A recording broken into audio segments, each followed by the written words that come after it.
বাবার উপর তোর বড্ড রাগ না রে? সময় দেয়নি যখন ছিল, তোকে বেড়াতে নিয়ে যায়নি, হোমওয়ার্ক করায়নি, তোর সঙ্গে ক্রিকেট খেলেনি। Better, I don't miss him. আর তুমি যেগুলো বলছিলে সেগুলো পাস্ট মা।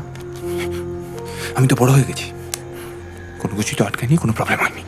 এই যে 2 বছর লোকটা কোথাও নেই, কেউ জানে না কোথায়। আমি একদিনের জন্য মিস করিনি। লোকটা তো সবসময় কাজেই ডুবে থেকেছে, আমাকেই বা কতটুকু সময় দিয়েছে বল না। সবসময় বলতো আমি কাজ করছি এমন একটা পৃথিবীর জন্য যেখানে আমার আমার ছেলেটা সেফ থাকবে। ইউটোপিয়া। নিজের ওয়ার্কাহলিক সত্তাটাকে জাস্টিফাই করতে এসব বলতো। আচ্ছা, এই যে আমি রোজ কাজে যাই, ফিরতে দেরি হয়, রাগ হয় তোর আমার ওপর? সারা জীবন তো বাবার জন্য ওয়েট করেই কাটালে,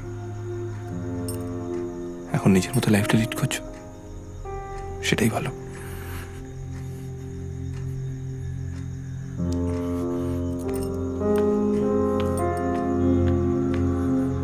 কাল সকালে উঠে দাদুকে সরি বলবে। তোমাদের এই দাদু নাতির ঝামেলা নিয়ে আমি আর পারছি না বাবু।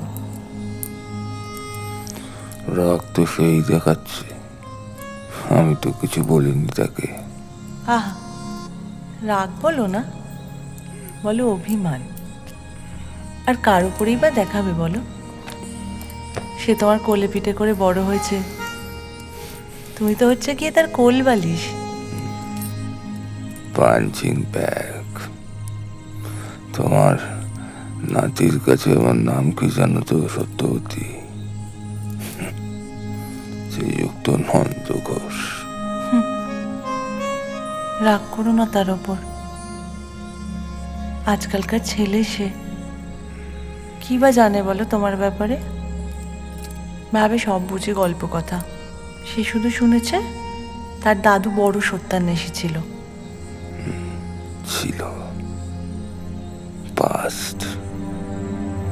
আমাদের খোকাকেই খুঁজে বার করতে পারলাম না। সত্যান্বেষী তার সব থেকে বড় খেস্তে হেরে গেল।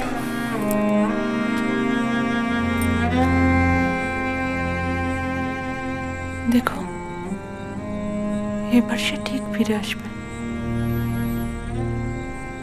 ফিরে তাকে আসতেই হবে।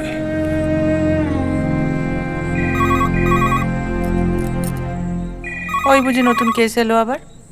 আজকে কিন্তু সেলাই মেশিন কিনতে যাওয়ার কথা ছিল, নিশ্চয়ই যাওয়া হবে না।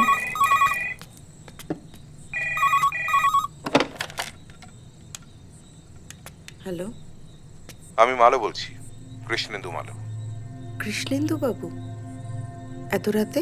এত রাতে ফোন করতে হলো বলে দুঃখিত। একটা খবর দেওয়ার আছে। আমি এখন নোনাপুকুর থানায়। অভিমন্যু ফিরে এসেছে। অভি?